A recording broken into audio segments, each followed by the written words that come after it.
All right, guys, welcome back. So joining us this afternoon virtually, we have Eric Marin from the University of Louisiana at Lafayette. Good afternoon, Eric. How are you today? I'm doing great. How are you all doing today? We are doing well, and I love the topic that we're discussing. We're talking about what you guys at UL are doing research-wise during the pandemic, and there's a lot that you guys have going on. There's a lot. Scientists not only want to find answers, they also want to solve problems. And when COVID-19 made its appearance here, one of the first things they tried to do was a little bit of both. They wanted some answers as to what was going on, and they also wanted to see what kind of solutions they can come up with. And to give you an idea of what we are doing at the university, what our scientists are doing, at our New Iberia Research Center, they're actually working with their pharmaceutical partners to come up with some testing and some development procedures with vaccines. So they're working on that vaccine research that is so desperately needed to actually to stamp out this COVID.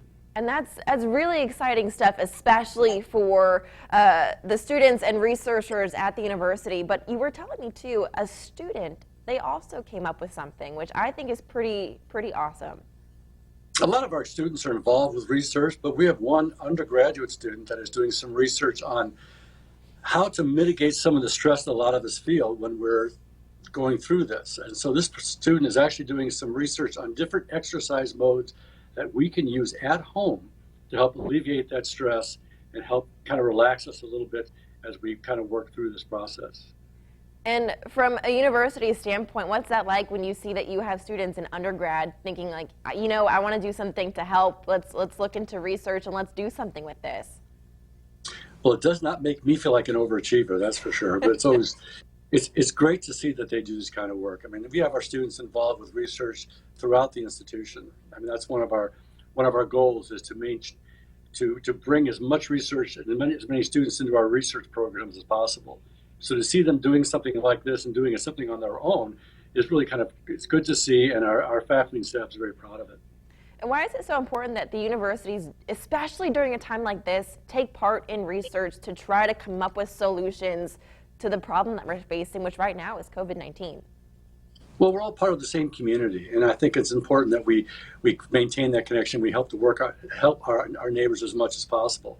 We have some of our researchers that are working with the governor's emergency council to work on the supply chain to make sure that if this virus continues to grow, to make sure that our supply chain does not break down, because we all need the food in the stores, we need the product in the stores as well, and having our faculty and staff work so closely with the government to maintain that supply chain is going to be very important for all of us. So it helps the entire community. Mm-hmm. And I think there was one more that we were talking about during the break.